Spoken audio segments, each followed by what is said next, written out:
In the beginning, before human hands shaped the soil and before the word vegetable existed, the earth already whispered the story of kale. It grew wild along the edges of the Mediterranean coast, a rugged child of stone and salt, born in winds that carried the breath of the sea. Its leaves were thick and waxy, built for survival, their deep green veins pulsing with the rhythm of ancient sunlight. Long before kingdoms rose and fell, kale was thriving quietly, a plant of endurance. The wild brassica, its ancestor, grew freely among rocks and coastal sands, feeding the simplest creatures of the land and sea.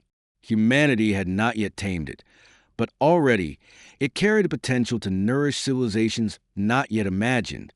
When early farmers began to wander through these lands, from Greece to Anatolia, from the islands to the fertile plains, they saw the strength of this green. They took its seeds, not for luxury or beauty, but for hope. In their eyes, kale was not a delicacy. It was survival in leaf form, a promise against hunger. It was the Bronze Age, the age of tools and clay, of smoke and discovery. Villagers gathered wild greens to boil in crude pots, their aroma filling the evening air as fires flickered against stone walls. Kale's bitterness was softened by heat, its strength becoming warmth in the bellies of early families. The Greeks called it kol, a term that would echo through centuries, transforming through language and culture. The philosopher Theophrastus wrote of hardy cabbages that thrive in the cold, leaves that refuse to die even in frost. In ancient Greek gardens, kale was more than a crop. It was a symbol of vitality, of life that persists through hardship. As the Greeks expanded their trade and knowledge, kale seeds traveled with them. Roman farmers adopted it eagerly, recognizing its value not just in the kitchen, but in medicine. They believed kale cleansed the body and steadied the mind. Roman writers like Cato and Pliny the Elder praised its healing properties, calling it a physician in the garden. Kale grew in villa gardens and beside legion camps, feeding both nobility and soldiers. In cold mornings, Roman soldiers boiled kale in broth before marching into battle, a green shield for the stomach and spirit. From the shores of Sicily to the coast of Gaul, its roots spread quietly, following the empire's reach. When the empire fractured, kale did not vanish. It survived the ruins. In medieval monasteries, monks tended small gardens of hardy greens through long winters. Kale became sacred food, grown beside herbs and medicinal plants.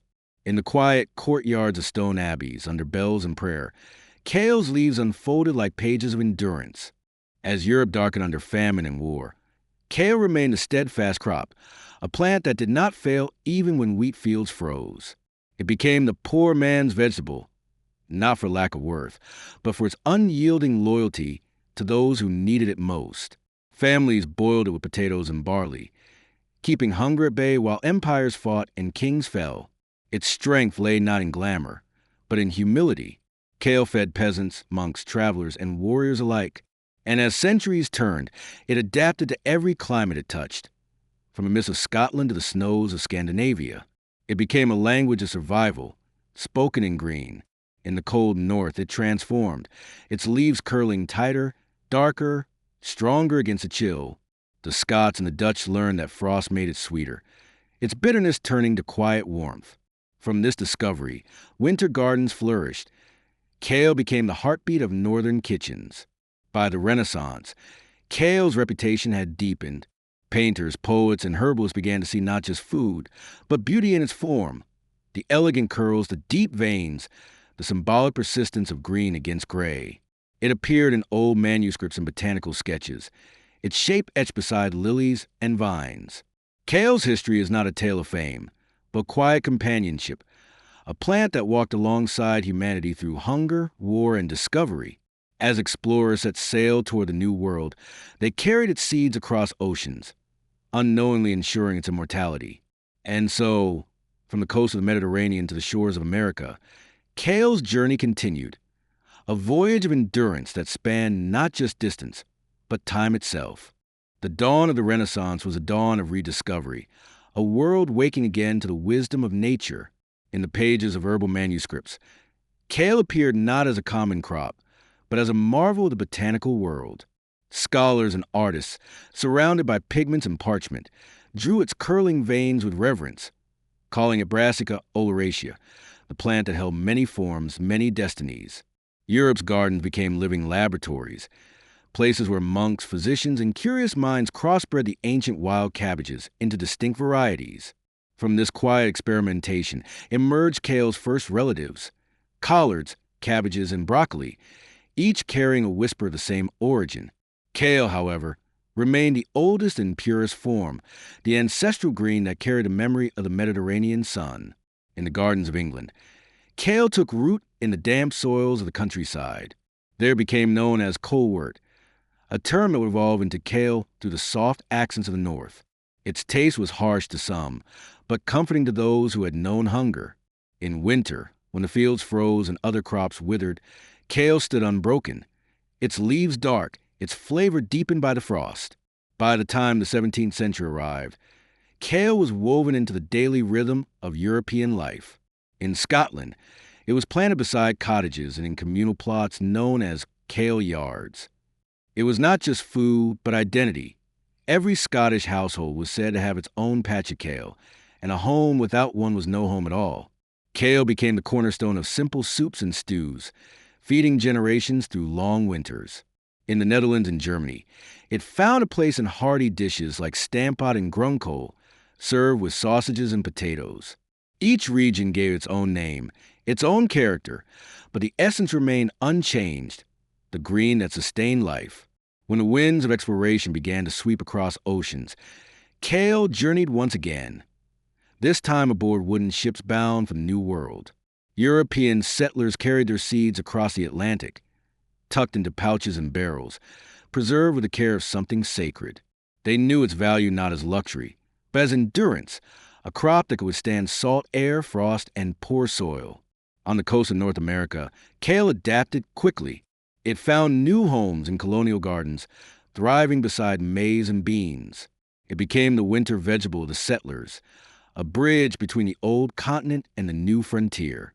In the harsh winters of New England, kale was a green reminder of home, of Europe's distant shores and the promise of survival. As trade and migration expanded, kale's story intertwined with that of the world itself. It crossed borders and languages, carried by farmers, monks, soldiers, and immigrants. Each time it settled in a new land, it transformed slightly, darker here, clearer there, yet always carrying its ancestral resilience. By the 18th century, the study of plants had become a science. Botanists classified kale among the great family of cruciferous vegetables, recognizing its nutritional strength, rich in iron, calcium, and vitality. Yet still, it was a people's crop, grown not for elegance but for endurance. In industrial Europe, as cities rose and smoke filled the skies, kale remained a silent witness. It grew in the small gardens behind factories, in the countryside that fed the swelling urban populations. The poor still turned to it in times of scarcity, boiling its leaves in broth and salt. It was humble, but it never vanished. Through wars and revolutions, it held its ground. In the French countryside, farmers harvested kale under the echo of cannons. In England, it fed families through the winters of unrest. It survived the great transitions of mankind. From plow to machine, from candlelight to steam, kale became a relic of endurance in an age obsessed with progress. While empires built machines to conquer distance and time, kale remained rooted in simplicity. The same plant that fed the ancient Greeks still fed the workers of Manchester and the peasants of Prussia. And so it entered the 19th century not as a forgotten relic, but as a quiet constant, a survivor of both nature and man. Its story had traveled from the shores of the Mediterranean to the heart of the industrial world. Yet the best chapters were still unwritten. The 20th century arrived with the sound of machinery, the scent of oil and iron, and a world shifting faster than any leaf could follow. Yet even amid invention and upheaval, kale remained, unchanging, resilient, patient. It had endured kingdoms and crusades. Now it would endure modernity. As the First World War swept across Europe, food became as precious as peace. Farmlands were destroyed, trade halted, and cities grew hungry. Governments turned to what they knew best. Crops that could grow quickly, withstand cold, and fill the stomach. Kale returned to the forefront, its humble leaves once again called to duty. In Britain and across Europe, Families planted kale in backyards, schoolyards, and empty lots. It required little care, thrived in poor soil, and stood tall even when frost turned the earth to stone. Soldiers fought in trenches, but behind them, women and children tended gardens of survival, green rows of hope growing beside gray walls. When the Second World War began, kale became a soldier's ally once more. The British government launched the Dig for Victory campaign, urging citizens to replace flowers with food. Posters depicted smiling families harvesting kale under the slogan, "Grow your own greens." Across the nation, kale patches sprouted like flags of endurance. It was cheap, strong, and nourishing, rich in vitamins that protected against scurvy when fruit was scarce. For the poor, it was salvation. For the rich, necessity. Kale united them under one color, green. While bombs fell from the sky, kale continued to grow. It fed cities during rationing and warmed families during blackouts. In London's soot and silence, its leaves became a symbol of quiet defiance, proof that life, even in war, could push through rubble and ash. After victory came peace, but kale slipped once more into obscurity. The modern world, eager for convenience and novelty, turned its attention to canned goods, refined grains, and imported produce. Fresh vegetables became a luxury of time, not soil. Kale, with its coarse texture and bitter taste, was left behind, a relic of wartime necessity. For decades, it lingered in the margins of history, grown in small gardens, fed cattle, or simmered in old family recipes no longer fashionable. In America, it remained a modest green, found in southern kitchens and small-town markets, rarely praised, rarely celebrated. But kale is patient. It waits. By the 1970s, a quiet revolution began, one not of industry, but of consciousness. A new generation started to question what had been lost in the name of progress. Farmers' markets returned, organic gardens flourished, and forgotten crops like kale began to reemerge. Scientists and nutritionists rediscovered what ancient farmers had always known, that kale was a treasure chest of nutrients, iron, calcium, vitamins A, C, and K, and a strength unmatched by modern hybrids. It was no longer the poor man's vegetable, but the wise man's food. Chefs began experimenting, turning its bitterness into elegance. Restaurants served it sautéed, steamed, or crisped into chips. What had once been survival food now became a symbol of sophistication and health. Kale had endured everything, famine, war, neglect, and now stood reborn in the heart of the modern plate. It became a banner for a global movement toward sustainability, wellness, and rediscovery. Yet beneath all the trends and marketing, its essence remained unchanged, a plan of endurance, forged in frost and time, still carrying the memory of ancient shores and humble hands that once planted it for hope. And so, as the century closed and a new one dawned, kale stood once again where it began, between earth and human will, timeless, persistent, and green.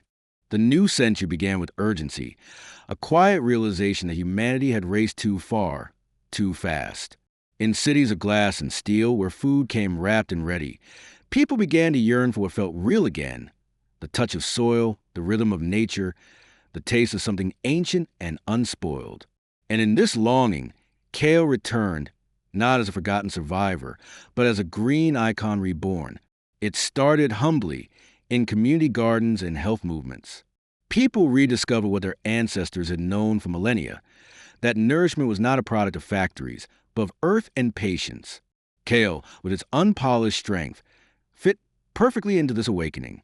It was both modern and primeval, the food of monks, soldiers, and philosophers, now served in smoothies and salads under city skylines. The world of health science began to speak its name again. Nutritionists called it a superfood, praising its density of vitamins, antioxidants, and minerals. They found in its deep green leaf the power to heal, to strengthen, to protect. Suddenly, the vegetable once dismissed as bitter became the centerpiece of wellness. Cafes painted their menus green. Kale chips, kale bowls, and green detox smoothies became the language of a generation rediscovering itself through nourishment.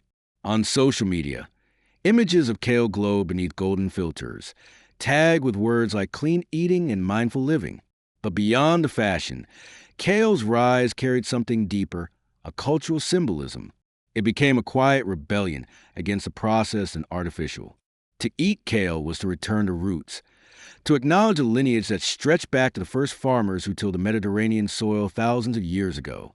In the fast-paced cities of New York, Tokyo, and London, kale became a paradox, a link between modern luxury and ancient simplicity. It adorned plates in fine restaurants and sprouted from rooftop gardens above skyscrapers. Celebrities endorsed it, doctors prescribed it, and farmers smiled to see the world finally remembering their humble green. Yet not all saw it as a fad. In rural villages of Africa and Asia, kale had never left. It continued to be part of everyday meals, sustaining communities long before the world called it super.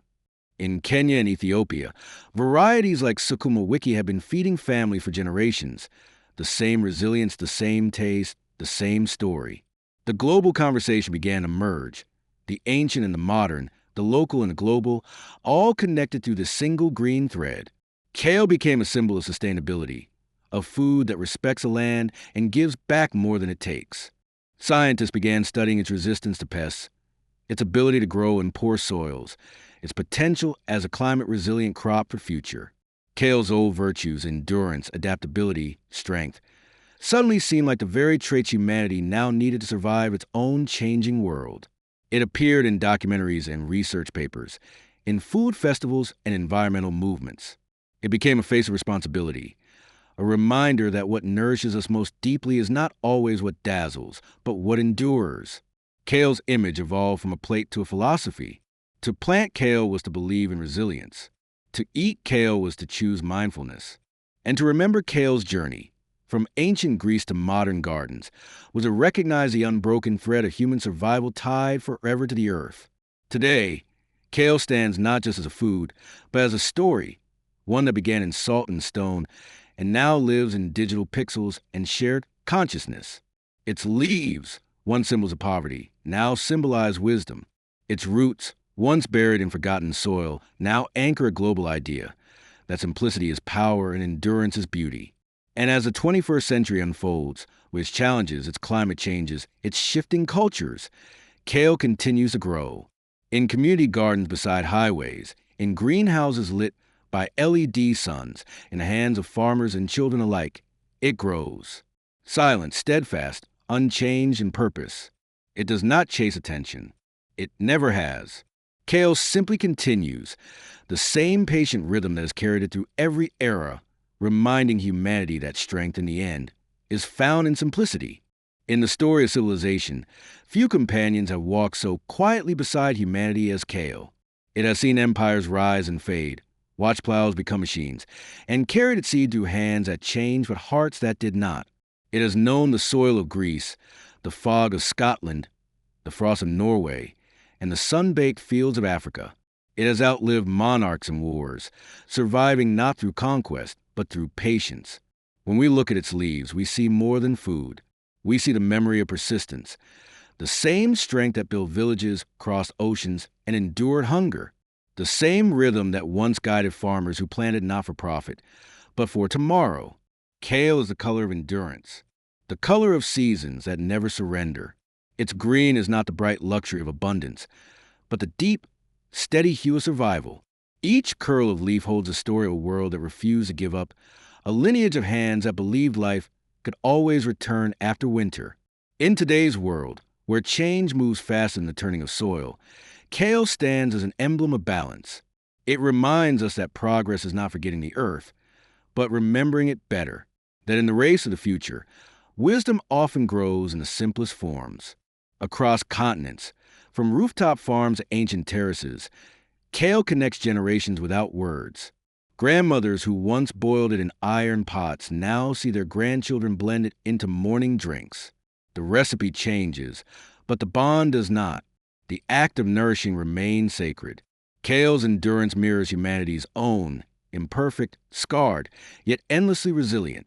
Every civilization has faced its winter, and in every winter, something green has endured. If history has a color, perhaps it is green. Not the green of youth, but return of cycles fulfilled, of life rediscovered again and again. Kale is that color, the quiet bridge between what was and what can still be. In the language of the soil, Kale speaks of gratitude. It asks for little, gives much, and thrives where others falter. It teaches that strength is not loud, it is patient. That legacy is not built in monuments, but in seeds passed from one hand to another across centuries. So when we plant kale, we plant more than leaves. We plant memory.